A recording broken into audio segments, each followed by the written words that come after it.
जय हो शनिदेव। आइए हम आपको शनिदेव की व्रत कथा सुनाते हैं एवं विधि।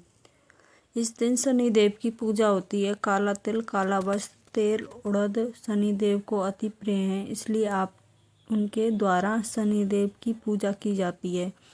शनि स्तोत्र का पाठ भी विशेष लाभदायक सिद्ध होता है। शनिदेव की व्रत कथा। एक समय सूर्य, चंद्रमा, मंगल, बुध, बृहस्पति, शुक्र, शनि और राहु केतु इन सब ग्रहों में आपस में विवाद हो गया कि हम में से सबसे बड़ा कौन है। सब अपने आप को बड़ा कहते थे। जब आपस में कोई निश्चय न हो सका तो वो आपस में झगड़ते हुए देवराज इंद्र के पास गए। कहने लगे, आप सब देवताओं के राजा हैं, इसलिए आप हमारा न्याय करके बतलाइए कि हम नवग्रहों में से कौन सा सबसे बड़ा ग्रह है। देवराज इंद्र देवताओं का प्रश्न सुनकर घबरा गए और कहने लगे कि मुझसे यह सामर्थ्य नहीं है कि मैं आपको किसी को छोटा या बड़ा बतला सकूं। मैं अपने मुख से कुछ नहीं कह सकता। हाँ, एक उपाय तो हो सकता है। इस पर पृथ्वी का राजा विक्रमादित्य दूसरों के दुखों का निवारण करने वाले हैं, इसलिए आप सब मिलकर उन्हीं के पास जाएं। उनके आपके विवाद का निवारण करेंगे। सभी ग्रह देवता देवलोक से चलकर भूलोक में जाकर राजा विक्रमादित्य की सभा में उपस्थित हुए और अपना प्रश्न राजा के सामने रखा। राजा विक्रमादित्य ग्रहों की बात सुनकर गहरी चिंता में पड़ गए कि अपने मुख से किसको बड़ा और किसको छोटा बतलाऊं। जिसको छोटा बतलाऊंगा वही क्रोध करेगा। उसका झगड़ा निपटाने के लिए उन्होंने एक उपाय सोचा और सोने, चांदी, कांसी, पीतल, सीसा, रांगा, जस्ता, अभ्रक और लोहे 9 धातुओं के 9 आसन बनवाए। सब आसनों को कम से जैसे सोना सबसे पहले, लोहा सबसे पीछे बिछड़ा गया।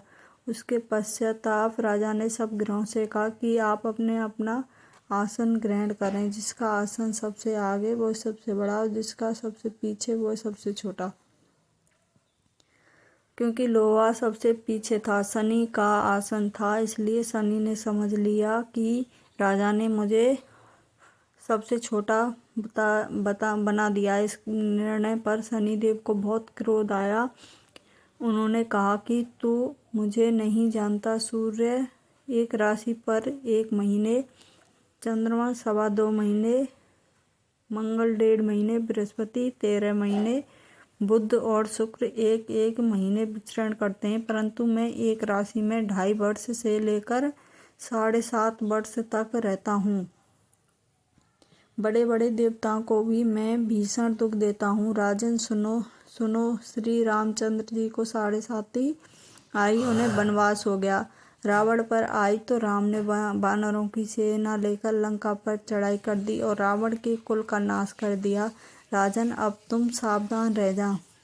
राजा विक्रमादित्य ने कहा, जो भाग में होगा देखा जाएगा। उसके बाद यह नए ग्रहों तो चिंता के साथ अपने अपने स्थान पर चले गए, परंतु शनिदेव क्रोध के साथ वहां से चले गए।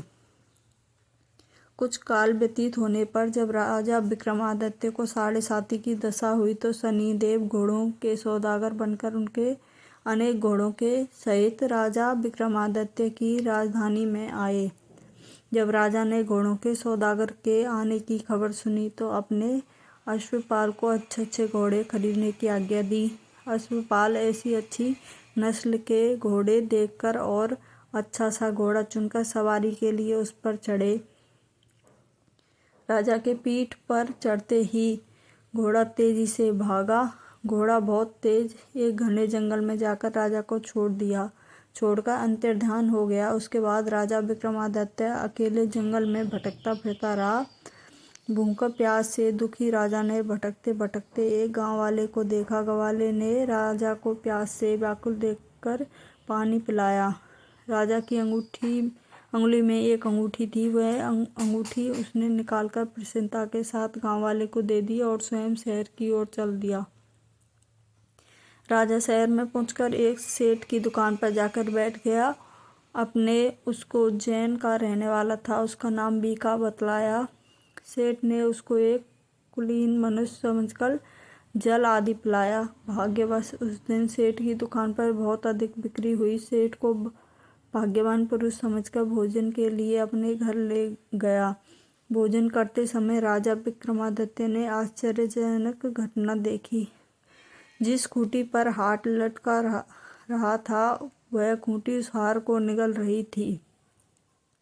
भोजन के पश्चात जब सेठ कमरे में आया तो उसे कमरे में हार नहीं मिला। उसने यह निश्चय किया कि सिवाय बीका के कोई इस कमरे में नहीं आया, अतः अवश्य ही ये ही हार चोरी किया है। परंतु बीका ने हार लेने से इनकार कर दिया।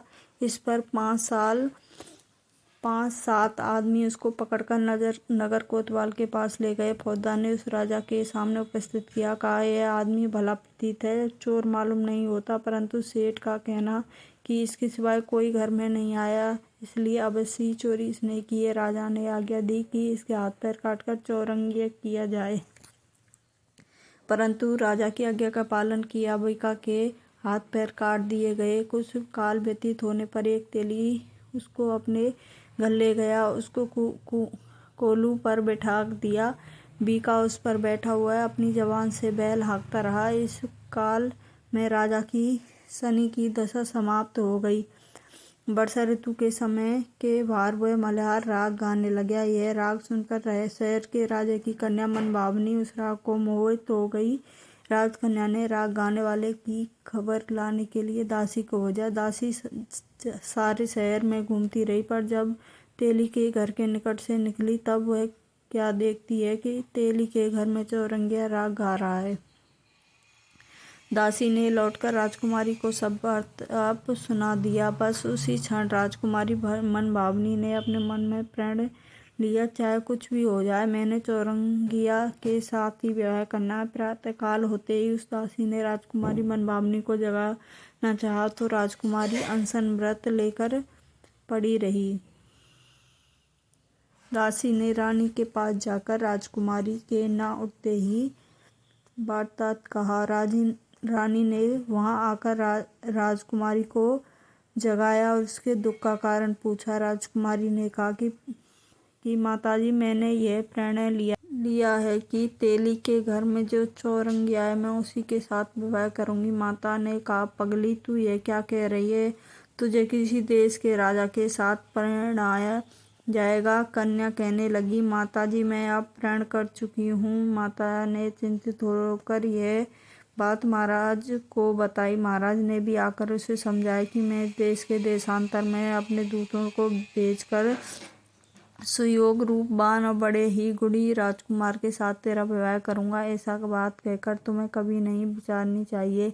परंतु राजकुमारी ने कहा, पिताजी, मैं अपना प्राण त्याग दूंगी, किंतु किसी दूसरे के सिवाय विवाह नहीं करूंगी। यह बात सुनकर राजा ने क्रोध से कहा कि यही तेरे भाग में ऐसा ही लिखा है, तो जैसी तेरी इच्छा वो वैसा ही कर। राजा ने तेली को बुलाकर कहा कि तेरे घर में जो चौरंगिया है उसके साथ मैं अपनी कन्या का विवाह करना चाहता हूँ। तेली ने कहा, महाराज, ये कैसा हो सकता है? राजा ने कहा कि भाग्य के लिखे को कोई नहीं टाल सकता, अपने घर जाकर विवाह की तैयारी करो। राजा ने सारी तैयारी कर तोरण बंधवार लगवाकर राजकुमारी का विवाह चौरंगिया के साथ कर दिया। रात्रि को जब विक्रमादित्य और राजकुमारी महल में सोए तब आधी रात के समय शनिदेव ने विक्रमादित्य को स्वप्न दिया और कहा कि राजा, तुमको छोटा बतलाकर तुमने कितना दुख उठाया। राजा ने कहा, शनिदेव से क्षमा मांगी। शनिदेव ने राजा को क्षमा कर दिया और प्रसन्न होकर विक्रमादित्य के हाथ पैर दिए। तब राजा विक्रमादित्य ने शनिदेव से प्रार्थना की, महाराज, मेरी प्रार्थना स्वीकार करें। मैं अपने दुख मुझे दिया ऐसे किसी को ना दें। शनिदेव ने कहा, तुम्हारी प्रार्थना स्वीकार की है। जो मनुष्य मेरी कथा सुनेगा और कहेगा उसको मेरी दशा में कभी भी दुख नहीं होगा, तो नित्य मेरा ध्यान करेगा और चींटियों को आटा डालेगा, उसके सारे मनोरथ पूर्ण होंगे। इतना कहकर वह राजा शनिदेव अपने धाम को चले गए। जब राजकुमारी मनभावनी की आंखें खुली तो उसने चौरंगिया के हाथ पैर के साथ देखा। आश्चर्यचकित हो गई। उसको देखकर राजा विक्रमादित्य ने अपने समस्त हाल कहा। मैं उज्जैन का राजा विक्रमादित्य हूँ। यह घटना सुनकर राजकुमारी अत्यंत प्रसन्न हुई। प्रातःकाल राजकुमारी ने अपनी सखियों से पिछली रात का हाल चाल पूछा तो अपने पति का समस्त बर्ताव कह सुनाया। तब सबने प्रसन्नता प्रकट की और कहा कि ईश्वर ने आपकी मनोकामना पूर्ण कर दी। जब उस सेठ ने यह घटना सुनी तो वह राजा विक्रमादित्य के पास आया, उसके पैरों पर गिरकर क्षमा मांगने लगा और आप पर मैंने चोरी का झूठा दोष लगाया है, आप जो चाहो मुझे दंड दे सकते हो। राजा ने कहा, मुझ पर शनिदेव का कोप था, इस कारण यह शब्दों को मुझको भोगना प्राप्त हुआ। इससे तुम्हारा कोई दोष नहीं है। तुम अपने घर जाकर अपना कार्य करो, तुम्हारा कोई अपराध नहीं है। सेठ बोला, महाराज मुझे तभी शांति मिलेगी जब आप मेरे घर आकर प्रीतिपूर्वक भोजन करेंगे। राजा ने कहा, जैसी आपकी इच्छा वैसा ही होगा। सेठ ने अपने घर आकर अनेक प्रकार की सुंदर व्यंजन बनवाए। राजा विक्रमादित्य को प्रति भोज दिया। जिस समय राजा भोजन कर रहे थे, एक आश्चर्यजनक घटना घटित सबको दिखाई दी। जो खूंटी पर पहले हार निगल गई थी, वह हार उगल रही थी। अब भोजन समाप्त हो गया तो सेठ ने हाथ जोड़कर बहुत सी मोहरें राजा को भेंट दी और कहा, मेरी श्री कवरी नामक एक कन्या है, उसका आप पड़ी ग्रहण करें। आप राजा विक्रमादित्य ने उसकी प्रार्थना स्वीकार कर ली। तब सेठ ने अपनी कन्या को विवाह राजा के साथ कर दिया और बहुत सा धन दहेज देकर आदि दिया। कुछ दिन तक राज्य में निवास करने के पश्चाताप विक्रमादित्य ने अपने ससुर राजा से कहा कि मैं अपने उज्जैन जाने की इच्छा है। कुछ दिन बाद मैं विदा लेकर राजकुमारी मनवाबनी सेठ की कन्या दोनों जगह से मिला दहेज प्राप्त अनेक दासी रथ और पालकों समेत राजा विक्रमादित्य उज्जैन की तरफ चले। जब वो शहर के निकट पहुंचे, से राजा अपने महल में पधारे। सारे नगर में सारी उत्सव मनाया गया। रात्रि को दीपमालाएं के लिए आई। दूसरे दिन राजा ने अपने पूरे राज्य में यह घोषणा करवाई कि शनिदेव सब ग्रहों में सर्वोपरि हैं। मैंने उनको छोटा बतलाया, इसी में उनको यह दुख प्राप्त हुआ है। इस प्रकार सारे राज्य ने सदा शनिदेव की पूजा और कथा होने लगी। राजा और प्रजा अनेक प्रकार के सुख भोगती रही। जो कोई शनिदेव की इस कथा को पढ़ता या सुनता है, शनिदेव की कृपा से उसके सब दुख दूर हो जाते हैं। व्रत के दिन शनिदेव की कथा को अवश्य पढ़ना चाहिए। जय हो शनिदेव महाराज।